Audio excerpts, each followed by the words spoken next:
এখানে প্লাস্টিক চেপানো ছিল, সেটা আমার প্রথমত হন্ডা কোম্পানি উঠিয়ে দিয়েছে। দেখো ওরা ঠিক করে মোছেও নি, যে পুরো ওয়াটার পার্টিকেলসে দাগ। Hello guys, welcome to another blog. তো তোমাদের রিকোয়েস্ট না হোক, আমার নিজের ইচ্ছাতেই আমি এই ভিডিওটা আনছি, যেটা হচ্ছে আমার এই গাড়ি হন্ডা SP125-এর থার্ড রিভিউ ভিডিও মিনস বলতে এটাই গাড়ি ফার্স্ট সার্ভিস আমি গাড়ি করে ফেলেছি। মানে এই গাড়িটা অলরেডি 2 মাস হতে যায়। মানে আমি আজকে রিলেটেড বলবো যে হন্ডা নেওয়াটা এখন এই যুগে এই ইয়ারে মানে এখন এই বর্তমান অবস্থায় নেওয়া উচিত কি উচিত না, ওদের সার্ভিসটা কীরকম, কতটা ভালো কি খারাপ রিলেটেড বলবো। আর যেগুলো খারাপ সেই পয়েন্টগুলোকে হন্ডাকে বলতে চাই যে তোমরা ভাই এটা একটা ব্যবস্থা করো, এইভাবে একটা কোম্পানি চালানো যায় না, ঠিক আছে। প্রথমত আমি সত্যি বলি, এত আনএক্সপেক্টেড মানে জিনিসপত্র দেখেছি যেটা আমি হন্ডা থেকে কখনো এক্সপেক্ট করিনি। কারণ আমাদের অলরেডি হিরো হন্ডার গাড়ি ছিল, তোমরা অনেকেই জানো, অলরেডি ভিডিও পোস্ট করেছে, শর্টসে দিয়েছিলাম যে হিরো হন্ডা গাড়ি ছিল, তো ওটা তো হন্ডার ইঞ্জিনই দেওয়া ছিল। তো তারই একটা ছোটো রূপ আজকে আমি তো কিনে ফেলেছি, মানে এক কথায় তারই ছোটো ভাই কিনে ফেলেছি SP120। আসলে ওটা 110 সিসির, ওটা 125 সিসি, এই সেটা বড় কথা না, মানে 110 না, ওটা 100 সিসির ইঞ্জিন ছিল, প্যাশন, হিরো হন্ডা প্যাশন যেটা ছিল। তো এই গাড়ির কিছু জিনিস আমি বলবো। গাড়িটা এখন চালিয়েছি মোটামুটি কত প্রায় 460 কিলোমিটার আমি চালিয়েছি, বুঝতেই পারছো বেশি চালানো হয়নি, 1000 কিলোমিটার এখনও হয়নি। তাও আমি তার ফার্স্ট সার্ভিসের রিভিউটা দেবো যে গাড়িটা কেনা উচিত কি উচিত না, কতটা ভালো কতটা খারাপ আমি আরও পরে এই বিষয়ে বলবো। চালিয়েছি বা ভালোভাবে এক্সপেক্টেড রিভিউটা মানে যারা এক্সপেকটেশন আছে গাড়িটা ভালো কি খারাপ তাদেরকে আমি রিভিউটা দিতে পারবো।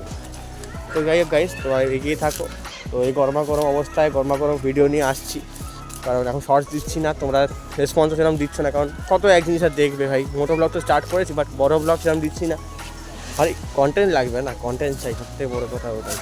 তো যাই হোক, তো আমি এখানে গাড়িটা এবার রিভিউ শুরু করতে পারি, শুরু করি। তো লাইক সাবস্ক্রাইব করে দাও ভালো লাগলে, আগেই বলছি। তো যাই হোক গাড়ি স্টার্ট করছি রিভিউটা দেওয়া। তো ফার্স্টে হচ্ছে আমার গাড়ি সামনে থেকে একবার লুকটা একবার দেখিয়ে দিই। এই হচ্ছে আমার গাড়ি, তোমরা অলরেডি একবার দেখেইছো, তাও একবার দেখিয়ে দিচ্ছি। তো ফার্স্ট অফ অল আমি একদম প্রথম শুরু করবো আমার মিটার কনসোল থেকেই। ওর মিটার কনসোল 12টা বাজিয়েছে, তোমরা বুঝতে পারছো জানি না, বাট বুঝিয়ে দিচ্ছি কীভাবে। তোমরা যারা ভিডিও দেখেছো এর আগে তারা দেখেছো গাড়ির উপরে এখানে প্লাস্টিক চেপানো ছিল, সেটা আমার প্রথমত হন্ডা কোম্পানি উঠিয়ে দিয়েছে। আমার সার্ভিস সেন্টারে নিয়ে গেছিলাম, সেই সার্ভিস সেন্টার লিডারসোনা সার্ভিস সেন্টার থেকে এটা উঠিয়েছে আমার পারমিশন ছাড়া। এইখানে স্ক্র্যাচ মেরে দিয়েছে, এখানে একটা স্ক্র্যাচ মেরেছে, একটা স্ক্র্যাচ মেরেছে। তোমরা যদি না পারে ওকে বললে তোমার ছবি দিয়ে দেবো, একটা ছবি চিপকে দেবো, তোমার যদি দেখিয়ে দিও কত বড়টা মাইনর হলেও একটা যে বাইক আছে তার জন্য স্ক্র্যাচটা অনেকটাই দাম, কারণ বাইক পয়সা দিয়ে গাড়িটা কেনে। এরপর দেখো, এরপর আরেকটা জিনিস বলি, যেটা আমার প্লেট লাগানোর সময় তোমরা অলরেডি জানো কী করেছিল ওরা কোম্পানি। এটাও আমি দেখাচ্ছি, এখানে দেখতে পাচ্ছি জানি না, এই যে এইখানটা দেখতে পাচ্ছ এটা ডেন্ট পড়েছে, বড় সড়ো একটা ডেন্ট, তো এটাও লাইট প্রুফ দিয়ে দিলাম। এরপর এদের সার্ভিসিং, আমি যদি এই যে বুট স্পেসটা আছে বা আমি যদি সিটটা খুলে দেখাই, এই যে কত যে রাস্টিং পড়েছে এরা আমি নিজেই গুনে উঠতে পারবো না, মানে বলে উঠতেও পারবো না কতটা আছে। কারণ গাড়িটা যখন সার্ভিস করেছিল তখন ওরা ওয়াশটাও করে পালিশও করেছে, বুঝতে পারছো, মানে অনেকটাই ডার্ক লাগছে, মানে আগে যেমন একটু লাইট লাগছে, কারণ আমার পালিশ করা সেরকম ছিল না, বাট এই মুহূর্তে গাড়িটাকে ওয়াশ করে পলিশ করেছে। এমনকি ওয়াশ করে দেখো ওরা ঠিক করে মোছেও নি, যে পুরো ওয়াটার পার্টিকেলসে দাগ পড়ে গেছে, এটা এখন আমাকে ওয়াশ করে তুলতে হবে। মানে কতটা খারাপ ওদের, মানে ওরা আমি এটাই কথা বলতে চাই, তোমরা যদি কাজ না করতে চাও কাজ করো না। হন্ডা সার্ভিসে যাদের বলছি তোমরা কাজ ছেড়ে দাও, বাড়িতে বসে মুড়ি ভেজে মুড়ি খাও, ওই করো, ঠিক আছে। আমার কথা খুব খারাপ আমি জানি, যখন আমি বাজে কথা বলতে শুরু খুব বাজে কথা বলতে শুরু করি, ঠিক আছে। পিছন থেকে আমার সেরকম কিছু নেই, পিছনে যা ছিল তাই আছে। এখানে এরা সেন্সারের নামে কী চেক করেছে ভগবানই জানে, কারণ অলরেডি দেখো তেল ভরা সত্ত্বেও আমার গাড়িতে, যারা চালু হোক দেখতে পাবে, আমার গাড়িতে তেল থাকা সত্ত্বেও এটা কী সেন্সার থেকে ভগবান যায়, এখন আমার এখনও রিজার্ভে দেখাচ্ছে, এতে এখনও প্রায় 2 কাছে তেল আছে। কী সার্ভিস করেছে না ভগবানই জানে, ঠিক আছে। ভেতরে আমি খুলে দেখাবো ভেতরে কী জাস্টিংটা পড়েছে। সাইলেন্সারটা এখানে কিছু পাল্টাইনি, সাইলেন্সার যা মুছে দিয়ে কাটিয়ে দিয়েছে, মানে আমার তো মনে হয় গাড়িটাকে ধুয়েও নি এরা, ঠিক আছে, ধুলেও মোছে নি, ডাইরেক্ট পালিশ করেছে, ঠিক আছে। গাড়ির ইঞ্জিন দেখো, পারফরমেন্স বলতে গেলে মাইলেজ 5 কিলোমিটার 6 কিলোমিটার মতো বেড়েছে, এটুকুই বলতে পারি। বেশি বড় ভিডিও করবো কিনা আমি জানি না, কারণ এখন সবে তো শুরু করলাম। তো এইগুলোকেও দেখতে পাচ্ছ ঘষিয়ে এক একটা কাণ্ড করেছে, ঠিক আছে। এখানে মেরেছে, তারপর আরও জায়গায় ভালো করে খুঁজি, কিছু জায়গায় স্ক্র্যাচ তো রয়েছে, মাইনর স্ক্র্যাচ, মানে বোঝা যাচ্ছে না, কিন্তু ভালো করে ডিপ কাছ থেকে দেখলেই বোঝা যাচ্ছে। মানে সার্ভিসের নামে গাড়ি ধুয়ে পালিশ করে, আর যদি যদি বলি ভাই, এই যে একটা অয়েল ফিল্টার আর একটা এয়ার ফিল্টার আর একটা মোবিল চেঞ্জ করে, এগুলো আমিও পারি ভাই। তো তোমরা যদি মনে করো ওইটাকে সার্ভিস করা বলা হয়, তো ভাই তোমরা পুরো ভুল, তোমার এই সার্ভিস করার থেকে সন্ন্যাস নেওয়ার সময় এসে গেছে। তোমরা ছেড়ে দাও হন্ডা সার্ভিস সেন্টার, তোমরা গাড়ি সেল করাও ছেড়ে দাও, গাড়ি তোমার সার্ভিস করাও ছেড়ে দাও। তোমার সার্ভিসের নামে লোক যদি ঠকাও, 711 টাকা নিয়েছে, বিলের ছবিটা পরে তোমাদের আমি দিয়ে দেবো, প্রোভাইড করে দেবো। 711 টাকা নিয়ে মাত্র এই কী কাজ করেছে, ঢপের চপ কাজ করেছে, আমি কিছুই বুঝতে পারছি না। গাড়ির পারফরমেন্স বলতে গেলে বেড়েছে, মানছি বেড়েছে, সেটা তো এয়ার ফিল্টার চেঞ্জ হয়েছে বলে। কিন্তু আমার একটা কথা, যে তোমরা যখন সার্ভিসটা করছো, তোমার পারমিশন ছাড়া কেন তুমি এটাকে হাঁটালে? এটা হাঁটালে স্ক্র্যাচগুলো কেন মারলে? আর রাস্টিংটা কেন পড়লো আমার এসের ভেতরে? তো এসে রাস্টিংটা দেখানোর চেষ্টা করবো। তো তোমরা যেমন দেখতে পাবে এখানে হালকা দেখো স্ক্র্যাচ পড়ে গেছে, রাস্ট পড়ে গেছে, এগুলো সব রাস্ট পড়ে গেছে, এটা সব রাস্ট দেখতে পাচ্ছ। এই যে পার্টিগুলো লাল লাল দেখতে সব রাস্ট, এগুলো কিন্তু কোনো কালার নয়। এখানে রাস্ট, এখানটায় রাস্ট দেখতে পাচ্ছ কীরকম রাস্ট পড়েছে। মানে এরা যে বলে এটা কি ড্রাই ক্লিন করে, মানে ড্রাই ক্লিনটাও এটা ঠিক করে করতে পারে না, মানে অযোগ্য, এক কথায় অযোগ্য। এর থেকে ধুই মনে ভালো করে আমি গাড়ি ধুই, মানে আমি যখন নিজেকে নিজে ধুই তখন এর থেকে ভালো গাড়ি আমি নিজে ধুই মনে করি। মানে shame on you Honda, shame on you, একটাই কথা বলবো। মানে এরকম আমি ভেবেছিলাম যে গাড়িটা কিনে খুব খুশি হয়েছে যে এত ভালো গাড়ি আমাকে প্রোভাইড করছে এরা।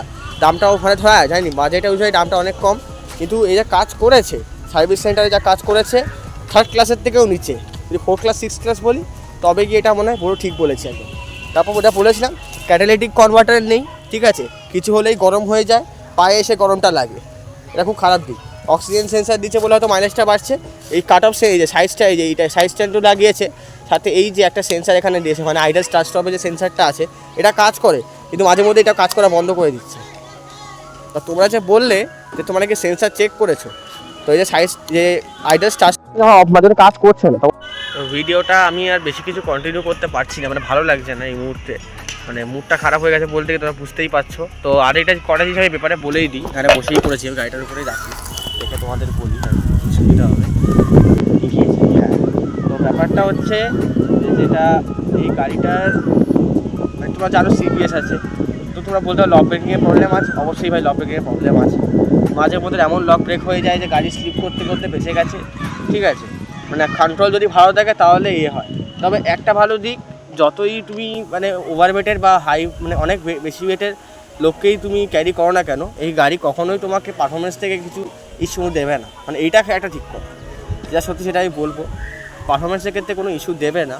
মানে আমি এই পরশু দিন রোববার রোববার দিন মাকে নিয়ে একটু বেরিয়েছিলাম, তো মাকে নিয়ে প্রথম ঘুরতে বেরিয়েছিলাম, তো তখন মাকে এত মায়ের ওয়েট প্রায় মানে অনেকটাই বেশি, বলছি না বলতে নেই, তো তখন মানে এক ফোঁটা অসুবিধা হয়নি।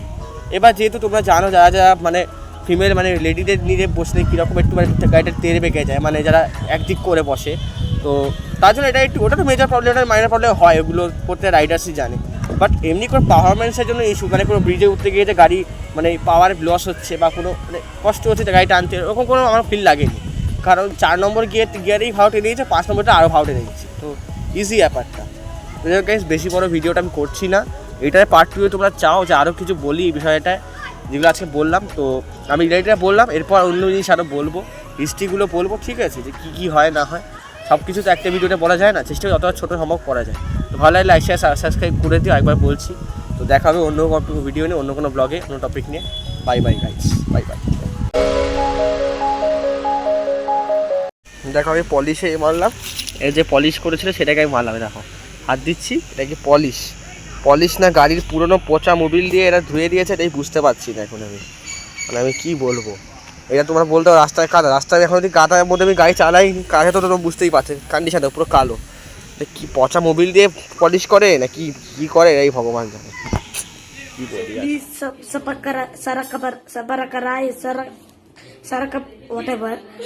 Please, sir, I want to reach 1 million.